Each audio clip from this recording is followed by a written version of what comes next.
ನಮಸ್ಕಾರ, welcome to TV Kannada. ಕಾಂಗ್ರೆಸ್ನಲ್ಲಿ ಪಟ್ಟಕ್ಕಾಗಿ fight ಜೋರಾಗಿದೆ. ಕೈ ಪಡಸಾಲೆಯಲ್ಲಿ ಭರ್ಜರಿ ಊಟ, ಮಾತುಕತೆಗಳು ಹಾಗೂ ದೇವರ ಗುಡಿಯಲ್ಲಿ ವಿಶೇಷ ಪೂಜೆಗಳು ನೆರವೇರುತ್ತಿವೆ. ಕೆಲವರು ಅಧಿಕಾರದ ಆಸೆಯನ್ನ ಕೂಡ ಹೊರ ಹಾಕುತ್ತಿದ್ದಾರೆ. ಇದಕ್ಕೆ ಕೆಲವರು ಸಾಥ್ ಕೂಡ ಕೊಡ್ತಿದ್ದಾರೆ.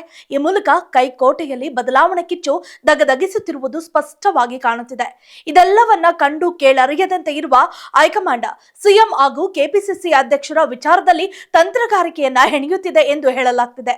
ಈ ಹೊತ್ತಲ್ಲೇ ಈಗ ನಮ್ಮಿಂದ ಪಕ್ಷ ಎನ್ನುತ್ತಿರುವ ನಾಯಕ ಸಿಎಂ ಆಕಾಂಕ್ಷಿಗೆ ಬೆನ್ನು ತಟ್ಟಿದ್ದು ರೋಚಕವಾಗಿದೆ. ಹೌದು, ಕಾಂಗ್ರೆಸ್ನಲ್ಲಿನ ಇರುಸು ಮುರುಸು ರಾಜಕೀಯ ಮುಂದುವರೆದಿದೆ. ಕೆಲವು ನಾಯಕರು ನಾವಿದ್ರೆ ಮಾತ್ರ ಪಕ್ಷ ಎಂದು ನೇರವಾಗಿ ಹೇಳುವ ಮೂಲಕ ನಮ್ಮ ಮೇಲೆ ಪಕ್ಷ ಡಿಪೆಂಡ್ ಆಗಿದೆ ಎನ್ನುವ ಅಭಿಪ್ರಾಯವನ್ನ ಹೊರ ಹಾಕುತ್ತಿದ್ದಾರೆ. ಸಿಎಂ ಸಿದ್ದರಾಮಯ್ಯ ಹಾಗೂ ಡಿಸಿಎಂ ಡಿಕೆ ಶಿವಕುಮಾರ್ ಹೇಳುವುದು ನೋಡಿದ್ರೆ ಪಕ್ಷದಲ್ಲಿ ಎಲ್ಲವೂ ಸರಿ ಇದೆ ಅಂತಾರೆ.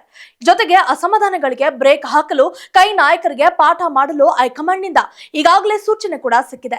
ಈಗ ಗೃಹ ಸಚಿವ ಡಾಕ್ಟರ್ ಜಿ ಪರಮೇಶ್ವರ್ ಮಾತನಾಡಿ, ನಾವೇ ಪಕ್ಷ, ನಾವಿದ್ರೆ ತಾನೇ ಪಕ್ಷ.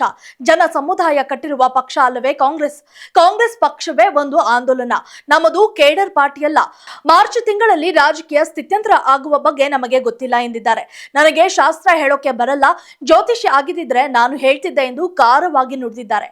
ಅಲ್ಲದೆ ದಲಿತ ಸಚಿವರು ಸಭೆ ಸೇರುವ ವಿಚಾರದ ಬಗ್ಗೆ ಚರ್ಚೆ ಮಾಡಿಲ್ಲ. ನಾವೆಲ್ಲಾ ಸಚಿವರು ಸೇರಿ ಚರ್ಚೆ ಮಾಡಿ ಮುಂದೆ ಏನು ಅಂತ ನಿರ್ಧಾರ ಮಾಡ್ತೇವೆ ಎಂದಿದ್ದಾರೆ.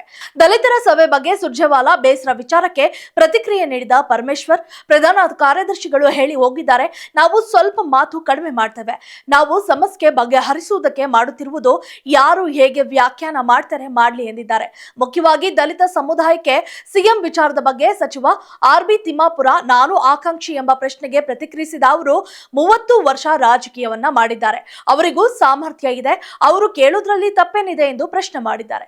ಒಟ್ಟಾರೆ ಈ ಮೂಲಕ ಸಿಎಂ ಹಾಗೂ ಡಿಸಿಎಂ ನಡುವಿನ ಅಧಿಕಾರ ಒಪ್ಪಂದದ ಕುರಿತು ಮೊದಲಿನಿಂದಲೂ ಅಸಮಾಧಾನ ವ್ಯಕ್ತಪಡಿಸುತ್ತಿರುವ ಡಾಕ್ಟರ್ ಜಿ ಪರಮೇಶ್ವರ್ ಅವರು ಈಗ ಸಚಿವ ಆರ್.ಬಿ. ತಿಮ್ಮಾಪುರ ಅವರಿಗೆ ಪರೋಕ್ಷವಾಗಿ ಬೆಂಬಲ ವ್ಯಕ್ತಪಡಿಸಿದ್ರ ಎಂಬ ಅನುಮಾನ ಕೂಡ ವ್ಯಕ್ತವಾಗುತ್ತಿದೆ. If you like this video, ಬೇಗ ಲೈಕ್ ಮಾಡಿ, ಕಾಮೆಂಟ್ ಮಾಡಿ, ಶೇರ್ ಮಾಡಿ ಹಾಗೂ ಯೋಯೋ ಟಿವಿ ಕನ್ನಡವನ್ನು ಸಬ್ಸ್ಕ್ರೈಬ್ ಮಾಡಿ.